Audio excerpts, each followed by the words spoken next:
This isn't a building design.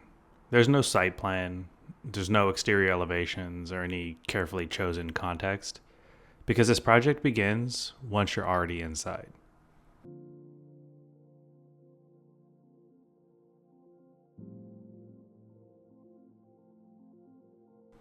I placed this space inside a random building, in a random forest, on purpose.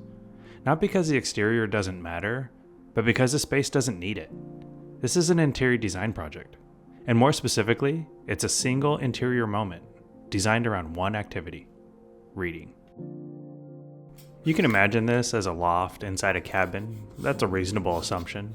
But the cabin itself isn't the star of this project. The walls outside this room could be anything. It could be somewhere in your house. It could be up in your attic. What matters is what happens once you step inside this volume, and everything else just falls away. Sometimes architecture doesn't start with the form, it just starts with the enclosure.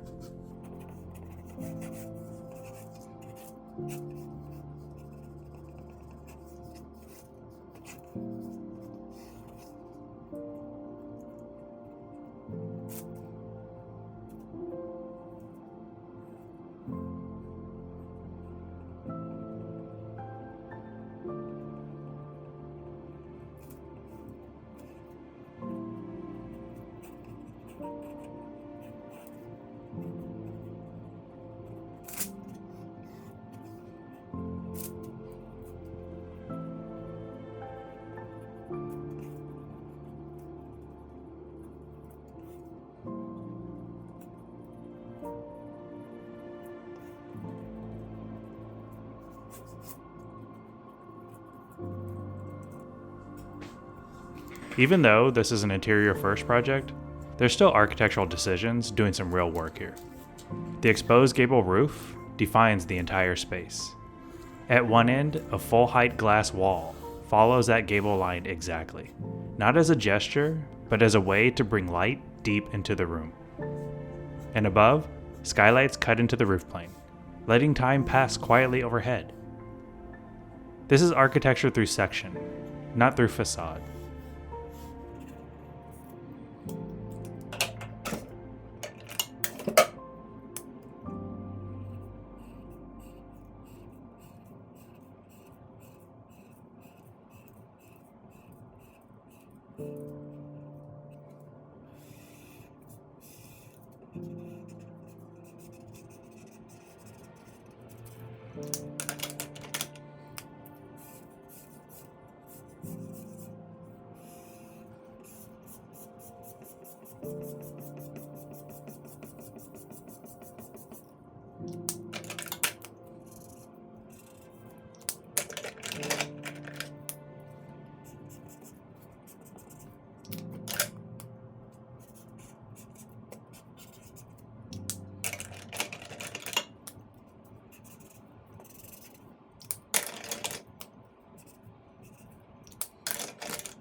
This loft is a single volume. There are no partitions, no doors, no zones pretending to be rooms. Instead, the space is defined by its use: where you sit, where you read, and where the books live, and where you briefly acknowledge the outside world. Everything else is intentionally absent.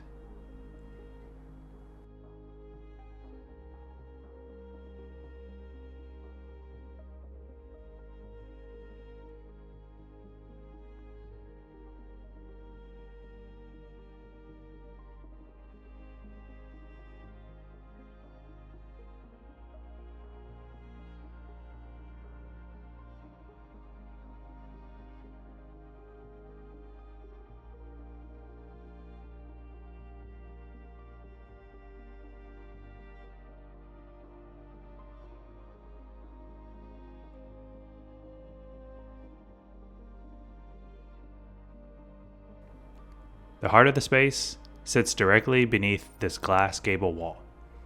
A long built-in bench runs along the base of the window, deep enough to sit, deep enough to recline, or just stretch out if you want to. It's layered with pillows that aren't just decorative, but also practical. This is where reading becomes physical, where your posture changes, where time slows down. You're not facing a digital screen. You're facing weather, lights, trees, things that move around and catch your attention and remind you that you're in the real world. Along the sidewalls, built-in bookshelves run quietly through the space. They don't dominate the room. They don't climb to the ceiling. They simply define the perimeter. Books become the texture, the weight, even the sound absorption. They're not necessarily displayed. They're just stored and lived with.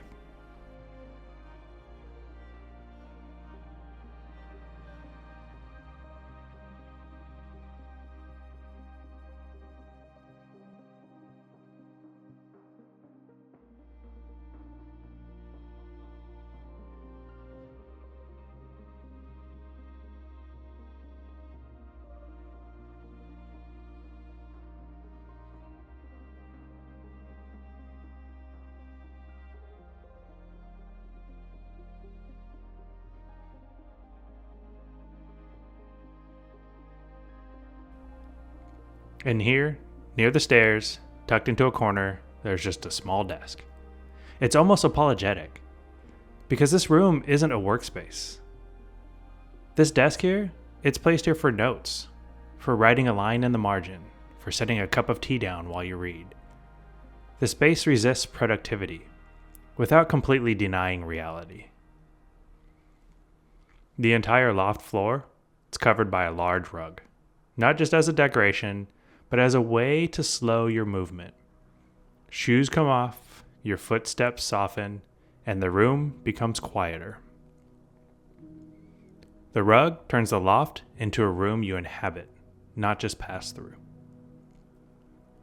Every surface in this space is finished in light wood.